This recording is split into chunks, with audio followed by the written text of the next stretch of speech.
Have you ever noticed that some casinos just feel better than others? The marketing may be similar, the offers may be similar, sometimes the buildings are even similar, yet guests feel the difference immediately. Today, we're exploring how culture shows up in the guest experience, why future leaders need to think beyond marketing, and why leadership development starts long before anyone gets the title. If you've ever wondered how to earn a bigger seat at the table, or why some organizations consistently outperform others, this is a conversation you're not going to want to miss. Welcome to Drive Time Marketing.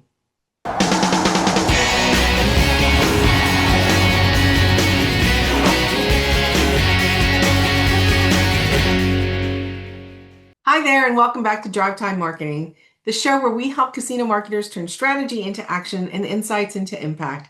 I'm Julia Carcamo, and today we're talking about leadership skills marketers need and how to prepare for the next chapter in their stories. My guest today is Loren Gill. Loren and I have crossed paths in our careers, and over the years, he's become one of the people in this industry whose perspective I value most.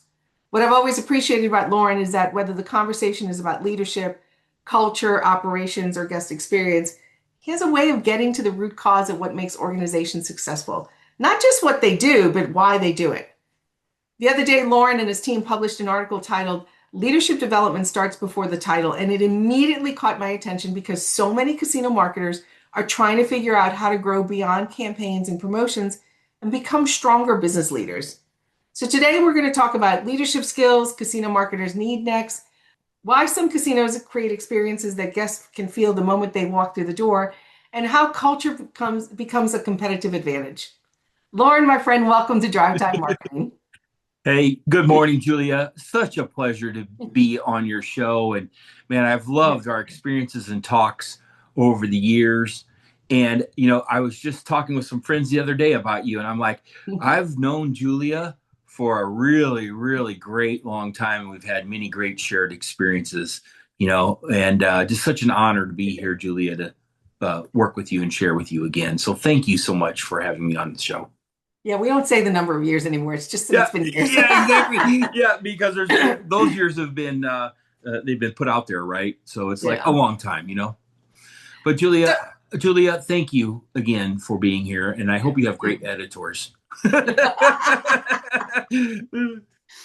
So let's talk about the article that you just wrote. You recently wrote what leadership development starts before the title. So what does that actually look like in practice? Yeah, Julia, it's one of the things I'm most passionate about is how do you provide great leadership into an organization to serve your key stakeholders so that you have really exceptionally great outcomes, right? And it's really, for me, it's about creating a win-win culture, a win-win organization so that everyone thrives in those experiences, in that environment, and in those cultures, right? And so I think, Julia, when I think about it, it really is about setting a great culture so that people feel safe, they feel secure, they feel honored, they feel trusted. Because the opposite of that can be very dysfunctional, right? And can be very demeaning and very troublesome. So we always talk about how can we help people set themselves and their organizations up for success. And so, Julia, I think when I think through these things, I look at many past experiences, some of which you and I've shared in the past, and some that are just have been new. And oftentimes the culture is truly start at the top from either a board level or from a CEO level or from a property leadership standpoint. And oftentimes that culture that's created, those behaviors, be it really great, positive, or frankly, negative ones, permeate the organization. And even when you're not in the room, that becomes how people act and react and behave. And so certainly setting that positive foundation often starts at the top and then works its way through the organization. I think you would attest as well as I have. We've worked with or in organizations that have been both, and we've seen both. And I think when you talk about great leadership, Julia, it's one of those things that when you have, oftentimes, I hate to say this, I've seen CEOs hire people who may look the part or feel the part, or they look the best on paper, but they've actually been destructive to the organization. And I've seen it countless times. And oftentimes it becomes, we can't afford to pay a leader X dollars. They might be $50 or $100,000 more than the person they go with because they're looking at short-term value, and they don't put into the equation how will this organization look a year, 3 years, 5 years down the road, right? And what are those collateral damages that happen from a negative leader? Or where could you be 3 years from now because you hired a great leadership team that took you to a whole new level of organizational benefit? So, organizational fit is something that I think we don't often consciously think about it when we're trying to hire leaders or even members into our teams. So Yes. let's talk about that a little. Like how do we go through that process? How do we find that somebody is a good or not organizational fit for our team or as a leader in any role? Yeah. Julia, I'm very proud of the hundreds of leaders I've had to work with and frankly hire over a couple decade long career. And so I created a chart, Julia, and it's really pretty interesting. And I asked uh, whoever the interviewee is, tell me, this is technical, tactical request, Mhm. and tell me about the top 10 things, or I'll share, here are the top 10 things that the organization needs. That's what we're looking for.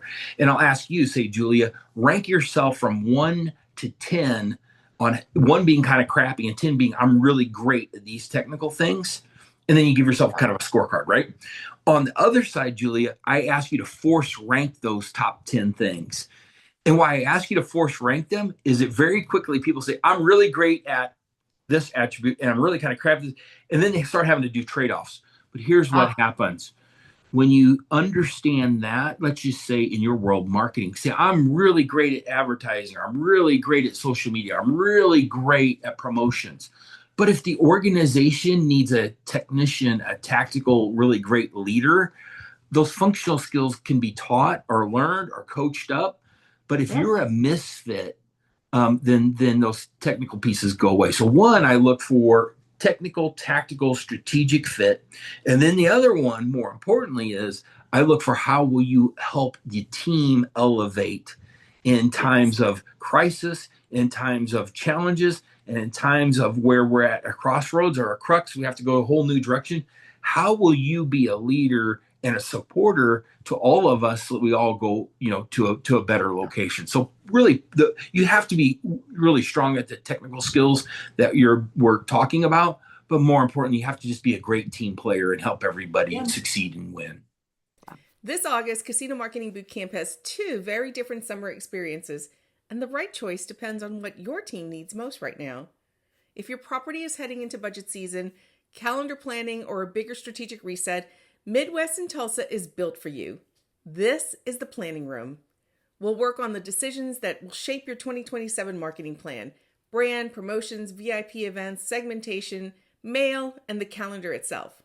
It's a strong fit for marketing directors, VPs, GMs, and the team members who need to step back and see the whole picture and leave with clearer priorities and a practical roadmap. A few weeks later, Casino Marketing Bootcamp in Des Moines goes deeper into one of the biggest performance drivers in casino marketing: how we communicate with players. This one is for the people responsible for lists, offers, email, mail, database strategy, reinvestment, reactivation, and campaign results. If your team is asking, are we sending the right offer to the right player through the right channel at the right time? This is the room for that work. So, which one should you choose? Well, you can send your broader leadership and planning team to Midwest if you need alignment, direction, and a stronger calendar. And send your database, CRM, direct marketing, or campaign team to Des Moines if you need every list, offer, and dollar to work harder. And if both challenges sound familiar, well, come to both. Use Tulsa to plan. Use Tulsa to build a plan. Use Des Moines to sharpen the engine that brings that plan to life. Either way, this is not about sitting in a ballroom taking notes. It's about doing the work with coaches and casino marketers who understand your world. Julia, I think we've all been in those situations where unfortunately you hire what looks like a great hire on paper, Yeah. and then they just don't fit into where you're trying to go. So I understand that one completely. And when you think through the time and energy it takes to hire, recruit, train, and develop someone, and then just find out they're a misfit is very difficult. Julia, on another side, something I used to do, which I really loved. If I was hiring, because I ran some really small kind of, junky little places, and I ran some really big, awesome places, right? And all parts in between. And you know something I used to do later in my career, because I was hiring for really specific talent in a very large organization. Mhm. I would interview them after my team had kind of qualified them down, right? I would interview them and then I would go to their hometown and meet them. And I would travel to them versus having them come out to meet me on location. I would go have dinner with them. And I'd say, you pick your favorite spot and let's go out to dinner. And I would always tell them, say, I'll meet you there Tuesday night. Well, I'd come in Sunday and I'd walk the casino and talk to employees and customers. And I would work very hard to understand what is the culture of the organization in which you work in, because you are either the creator of that culture, good or bad, or you haven't done anything to change it or fix it. So which is it? And then I love going to dinner at somebody's hometown, because here's why. If we have a 2 hour meeting or an all day meeting in, say, in Chicagoland, that means you got to take a day of PTO and then you got to wrap around and it causes stress for your family and et cetera. No, I'll just come to you and we'll go out to a lovely dinner. And the other thing is, I love when you ask somebody, where do you want to go to dinner? Because it tells you a lot about their experiences and where they are. But more importantly, when you walk in the front door with them, like, oh, hey, it's so nice to see you. Welcome back. Or, oh my God, that guy, he's coming back to dinner, right? And it's very telling. So, one is seeing how the operation works that they're a part of. And Mhm. then, second one is see them how they act and behave in a personal level, like how do they interact with the staff, how do they interact with you. And I just think that that is so telling, because kind of to your earlier conversation, anybody can look really great in an interview.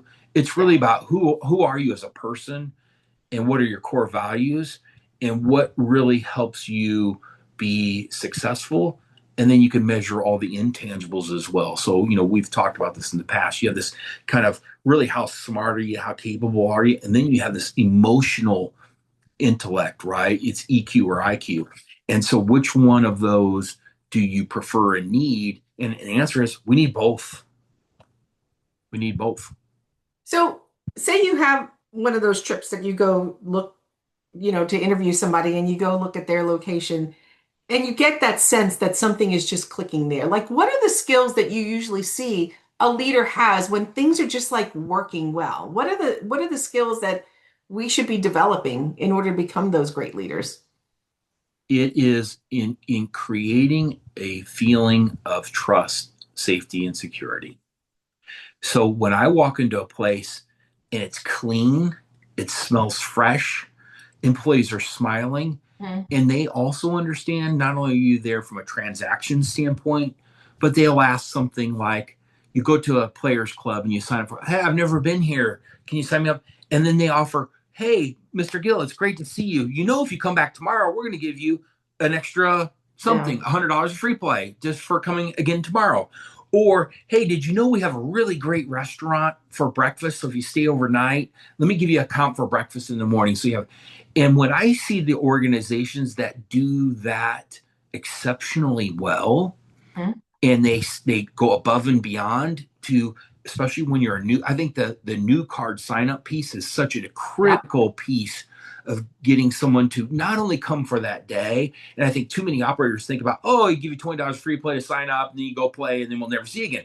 We Right. look at it as, hey, nice to meet you, and then how can we serve you so that we invite you back, and that we say this is a place where you're welcome. And so I love seeing those types of transactions and those types of philosophies and Mhm. those types of actions and behaviors in place, because that shows me they got great leadership and great talent, and they nurture it and they've developed it. And then, so let's just say you're looking for someone in slots, and I actually did this. I hired a great slots leader once. And when you go in there and you talk to the slots people and you ask them for guidance, and you're like, where's the bathroom? And it's the age old thing, oh, it's over there, and go over there. No. Yeah. Or, hey sir, come on, I'll show you, let's go over here, I'll show you. And then you see that, you see the sign, now you can find your way, right? Okay, it took them 2 minutes out of their time, but they took Not it even. upon themselves to show. So then if I was hiring a slot director, that is a way you can interview the leadership team by the actions, behaviors of the team. Because those things either naturally happen or they don't. but Yeah. the environment encourages it to stay on that path. Or the leader says, I don't care, do whatever you want, right? And so I think that those pieces, Julie, are so important to understanding what the leadership style and the culture is, and frankly, how strong is the foundation of the business. And I will tell you another thing. I also believe in many touch points. So if you go to the players club, you talk to slots, you go to food and beverage, and if the experiences are all bad, that's a telltale sign of Right. the leadership is challenged. So I had a conversation just the other day because somebody said, "Oh, we should put together a customer service training." Mm, And my response was, before we do that, let's really look at the foundation of what we're starting with and what we're working with, because culture is an issue at this particular location.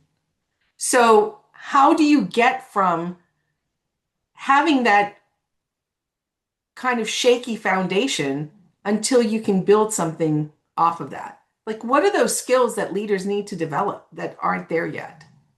that's one of my favorite topics, Julia, because when you go out and I travel a lot, right? And you do too. We see a lot of property leaders. And if you ask them, what do you do well? 9 out of 10 will say, our customer service is the best. Always. And then well, I was here the last 2 nights and your customer service kind of stinks. I'm gonna be honest with you. I spent a couple $100 on your machine. Nobody talked to me. I didn't get a drink. It really ain't that great. So, quit kidding yourself. I think the side is, and you nailed it. Starting a guest service program is not the place to start. Where you start is a shared commitment on what the vision and what the goals are and what you're hoping to accomplish. Okay. And so a guest service training program should be in alignment with, hey, we want to increase our revenues by X dollars and we want to increase our profits by Y dollars.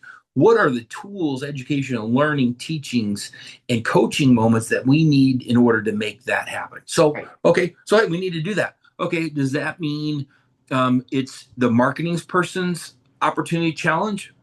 Yes.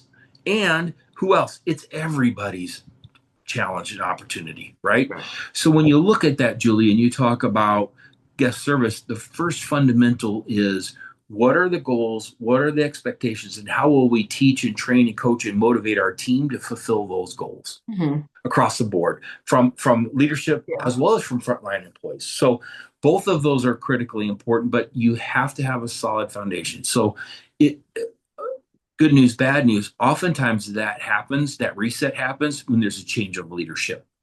And a great change leader comes in and says, okay, you used to do this.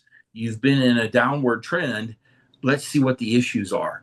And then let's figure out how can we rebuild from there. So a reset. And then I think also, Julie, I studied this quite a bit across the country.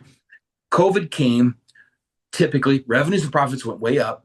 And then many places, I would say quite a few, if not the majority, saw a decline after COVID. Right. But what most operators didn't do was take that time to learn how or why or what can we learn or do differently from a skills training, education, and development so we keep at that level and then we continue to grow.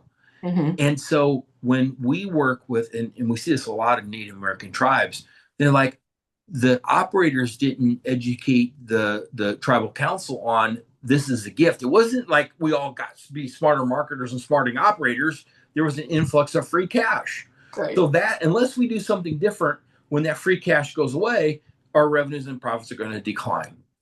And and what many organizations said, that's now the new baseline, and we want to grow 2 or 3 or 5 or X% above that every year. And then so they set budgets to be here, and Right. operations went here, and then you have this deficit, right? And that's been a real challenge, and we're still talking with organizations about that and how that has been a real disruptor. Everybody was blessed with the financial positive outcomes that came after that, Yeah. but it was truly a reset moment. So I think what you go back to leadership, Julia. You say, what did you learn during those times, and what did you change and alter and do differently? And unfortunately, many people did not react to a new set of circumstances. Yeah.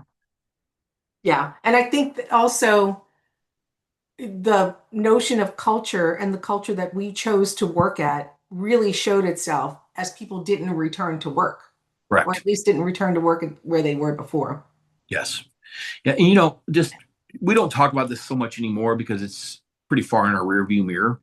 But I will tell you, not only those things that we just talked about, but I would tell you and love to share with you, Julia, is after COVID, this remote work thing became a real positive force. And then I think later it maybe became a real detriment or negative force because here's what I learned. And I think organizations have approached this in many different ways. But let's just say you're an office manager you manage some people or processes, right? But you don't really need to be on site anymore. I can't tell you the number of people we've talked to who are resentful because of COVID, they got to work from home. And then again, say you're like a accounting manager, and you really don't deal with people, you just deal with computers and processes. And like, why do I go back to the office? And then what they learned was it's an hour of getting ready and driving to work in the morning to get there by 7:30. It's an hour on the way back. And then I'm not around my dog and cat and kids and et cetera. And I make the same money. So my personal time commitment went up. My personal costs, I got to maintain my car, buy gas, went up. And why?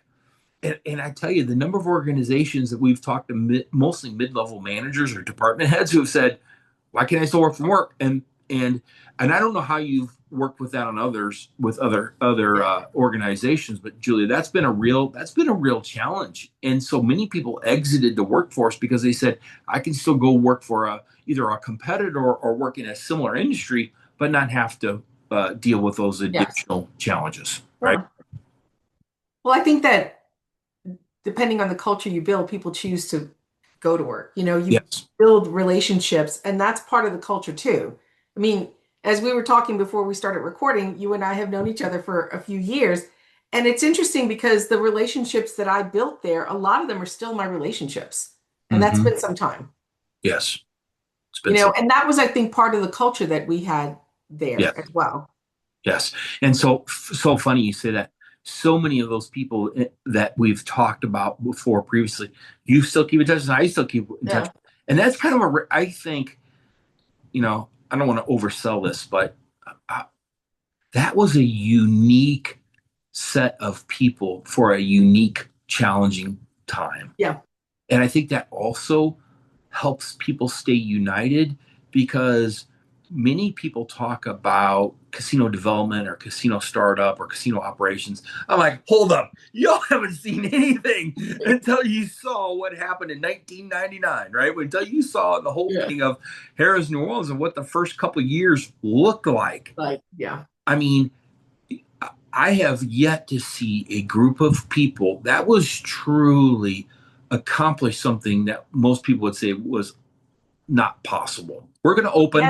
We had a good leader. We had a great leader. We're Yeah. going to open no matter what. Don't tell me no. Tell me how Yeah. we're going to figure out how to get it done. Yeah. Right. Not only do we have one good leader, we had many good leaders. Yeah. We had many good leaders. Yeah, we did. And I think that that happens a lot in those similar situations. I've always noticed that there's some leaders that are really great at that moment in time, getting the Right. team together, getting the doors open, but they don't really function well when you're operating That's correct. months in. And Yes. so there's a benefit to having being part of a larger company because you can move people around like that and you can say, okay, you know what? This is the group that's really good at opening. We're going to put them there. And then once we finish, we'll move them to another location. But that's a different, time and space too. 100%. Yeah. But I think what you're speaking to, it's a different set of skill sets. Yeah. It's a different leadership style. And it is also a different level of vision and strategy about where we're trying to take the organization. So when I first met you in that situation, it is, we have a mission. The mission is get this place open, right? Period. And make it successful. Okay. And determining on or discussing about what you call success, right? You can say it was highly successful or maybe not so highly successful, depending upon what your measuring stick is, right?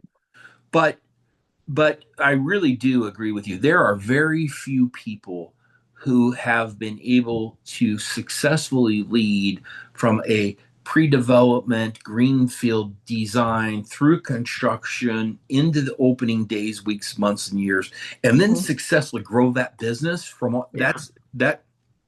that is quite a task to have people who can have the skill sets to be able to do that. So before we wrap up, I want to ask you, so a lot of the audience that I talk to, they're marketing directors and they're supervisors and coordinators and, the occasional VP, but they always are looking for that path to leadership. So if one of these marketing managers is listening today and they're thinking, I want to prepare myself for greater responsibility, what should they start thinking about or doing today, even if they haven't gotten a bigger title yet?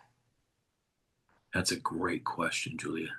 Let me tell you what I've seen. I think that happens in response to how can someone prepare for the future. Mhm. Learn everything you can possibly learn. Read a lot. Read about what's going on in our industry and read about what's going on in successful and unsuccessful organizations, first and foremost. Watch podcasts like the things you do and others do about training and education. Get yourself educated, learn Yeah. more. And I always believe you need two people in the organization for your future success. One is you need a great mentor. Okay. Okay. Someone who's going to teach you, coach you, develop you, and set you up for success. And the leaders, I think we would both attest, the leaders that we had there in New Orleans were many of them were Yeah. superlative mentors. But in order for you to grow your career, you have to have a great mentor.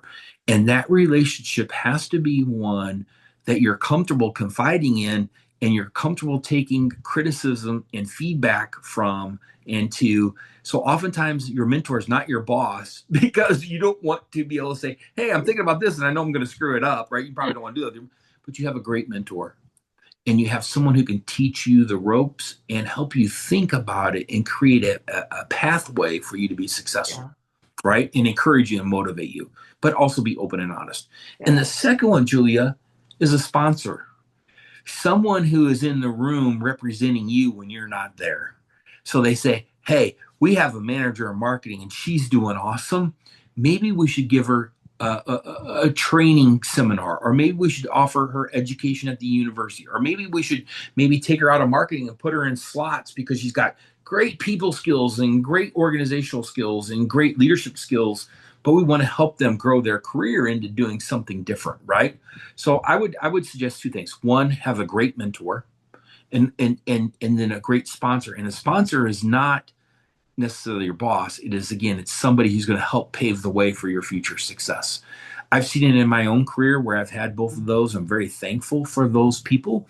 And then I've tried to do that for other people as well, right? Because I think oftentimes you'll have a great employee or a manager, and they'll say, I'm doing really great, but I keep hitting my head How on you this. feeling? I Yeah. can't get to the next level. Yeah. Well, somebody has to have an honest, open, candid conversation with say, hey, you've done really great with these things. Let's work with you on maybe some new skill sets. Yeah. Let's work with you on how you can maybe work with different work groups. And I will tell you, in some of those larger businesses and properties, and I know you did this, I did this, many of our friends did this, go volunteer in a different organization, Yeah. right? Take a Saturday and go do something in the community so you gain exposure to what other people are dealing with and how you can Yeah. help them, right? Or go volunteer. We always have these challenges like big functions, like be a greeter, be a host, help somebody else day, Yeah. volunteer to sign up to do a little extra work. Because I will tell you, my experience has been this, Julia.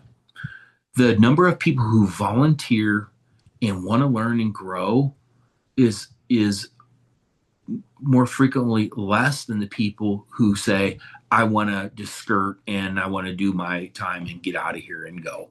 So if you're really serious about growing your career, learn, invest in education, get a good mentor, get a great sponsor, and really help volunteer, be it charity, be it in the community or be it at the workplace. Expose yourself to new opportunities to be of service to others. Good advice as usual. All right, Loren. If any of our listeners or their organizations want to work with you or with your team, how can they get a hold of you? Thanks, Julia. I would really love to be of service. It's one of the things we do. We really love helping others be successful. Probably the easiest way is just look me up on LinkedIn, right? Loren Gill. Hit me up there, send me a direct message. I'll get back to you as soon as possible. But you can always go to our website, which was LD, the number 2G Enterprises.com. So LD2G Enterprises.com. You can find out all the information about all the great people we're working with. And that's also an easy way to get in contact with me or anyone on our team. So thank you again, Julia. We'll include the links in the show notes. Yeah, thank you.